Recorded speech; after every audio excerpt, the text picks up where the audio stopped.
Encyclical letter of Pope Leo XIII, Rerum Novarum, on capital and labor.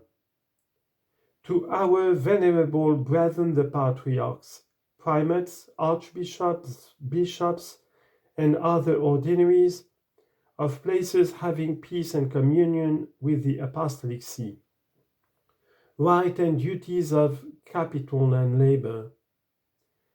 That the spirit of revolutionary change, which has long been disturbing the nations of the world, should have passed beyond the sphere of politics and made its influence felt in the cognate sphere of practical economics is not surprising. The elements of the conflict now raging are unmistakable in the vast expansion of industrial pursuits and the marvelous discoveries of science, in the changed relations between masters and workmen, in the enormous fortunes of some few individuals and the utter poverty of the masses, the increased self-reliance and closer mutual combination of the working classes, as also finally in the prevailing moral degeneracy. The momentous gravity of the state of things now obtaining fills every mind with painful apprehension. Wise men are discussing it, practical men are proposing schemes, popular meetings, legislatures, and rulers of nations are all busied with it. Actually, there is no question which has taken deeper hold on the public mind. Therefore, venerable brethren, as on former occasions when it seemed opportune to refute false teaching, we have addressed you in the interests of the Church and of the commonweal, and have issued letters bearing on political power, human liberty, the Christian constitution of the state, and like matters. So have we thought it expedient now to speak on the condition of the working classes. It is a subject on which we have already touched more than once incidentally.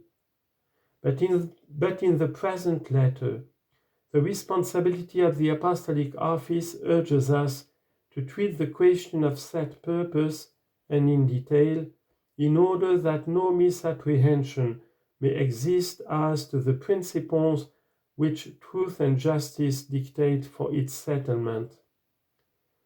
The discussion is not easy, nor is it void of danger.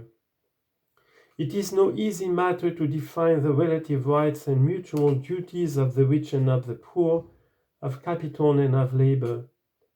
And the danger lies in this, that crafty agitators are intent on making use of these differences of opinion to pervert men's judgments and to stir up the people to revolt.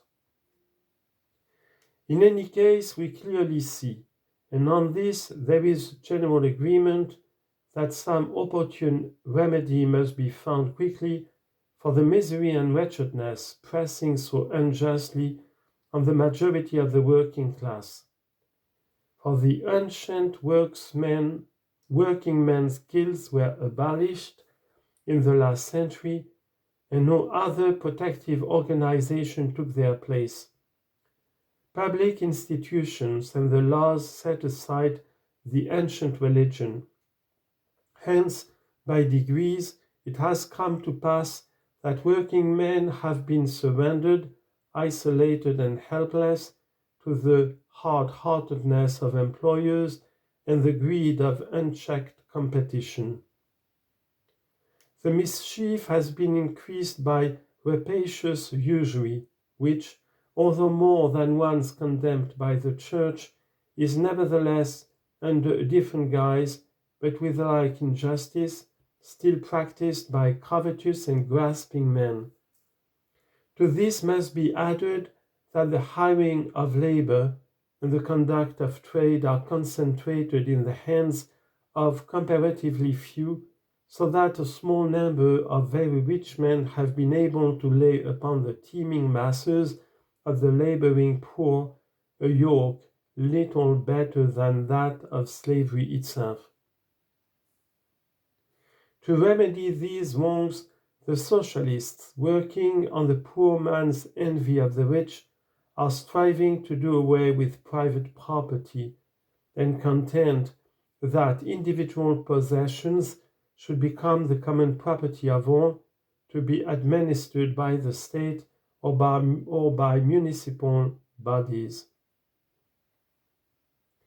They hold that by thus transferring property from private individuals to the community, the present mischievous state of things will be set to rights, inasmuch as each citizen will then get his fair share of whatever there is to enjoy.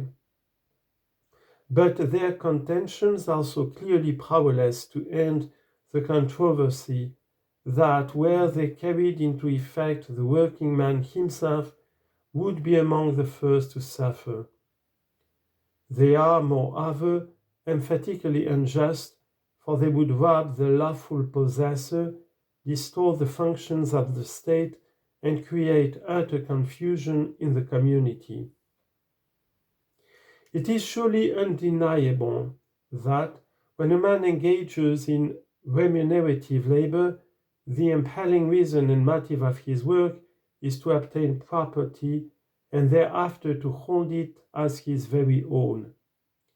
If one man hires out to another his strength or skill, he does so for the purpose of receiving in return what is necessary for the satisfaction of his needs. He therefore expressly intends to acquire a rightful and real, not only to the remuneration, but also to the disposal of such remuneration, just as he pleases. Thus, if he lives sparingly, saves money, and for greater security invests his savings in land, the land in such case is only his wages under another form, and consequently a working man's little estate thus purchased should be as completely at his full disposal as are the wages he receives for his labor. For it is precisely in such power of disposal that ownership obtains, whether the property consists of land or chattels. Socialists, therefore, by endeavoring to transfer the possession of individuals to the community at large, strike at the interest of every wage earner, since they would deprive him of the liberty of disposing of his wages, and thereby of hope and possibly of increasing his resources and of bettering his condition in life.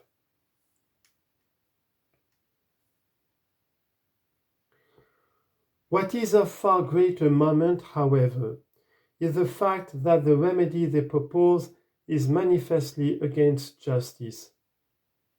For every man has by nature the right to possess property as his own. This is one of the chief points of distinction between man and the animal creation, for the brute has no power of self-direction, but is governed by two main instincts, which keep his powers on the alert, impel him to develop them in a fitting manner, and stimulate and determine him to action without any power of choice. One of these instincts is self-preservation, the other the propagation of the species. Both can attain their purpose by means of things which lie within range. Beyond their verge, the brute creation can go, for they are moved to action by their senses only, and in the special direction which these suggest. But with man it is wholly different. He possesses on the one hand the full perfection of the animal being, and hence enjoys at least as much as the rest of the animal kind the fruition of things material. But animal nature, however perfect, is far from representing the human being in its completeness, and is in truth but humanity is humble, handmade, made to serve and to obey. It is the mind or reason which is the predominant element in us who are human creatures. It is this which renders a human being human and distinguishes him essentially from the brute. And on this very account, that man alone among the animal creation is endowed with reason, it must be within his right to possess things not merely for temporary and momentary use, as other living things do, but to have and to hold them in stable and permanent possession. He must have not only things that perish in the use, but those also which, though they have been reduced into use, continue for further use in after time.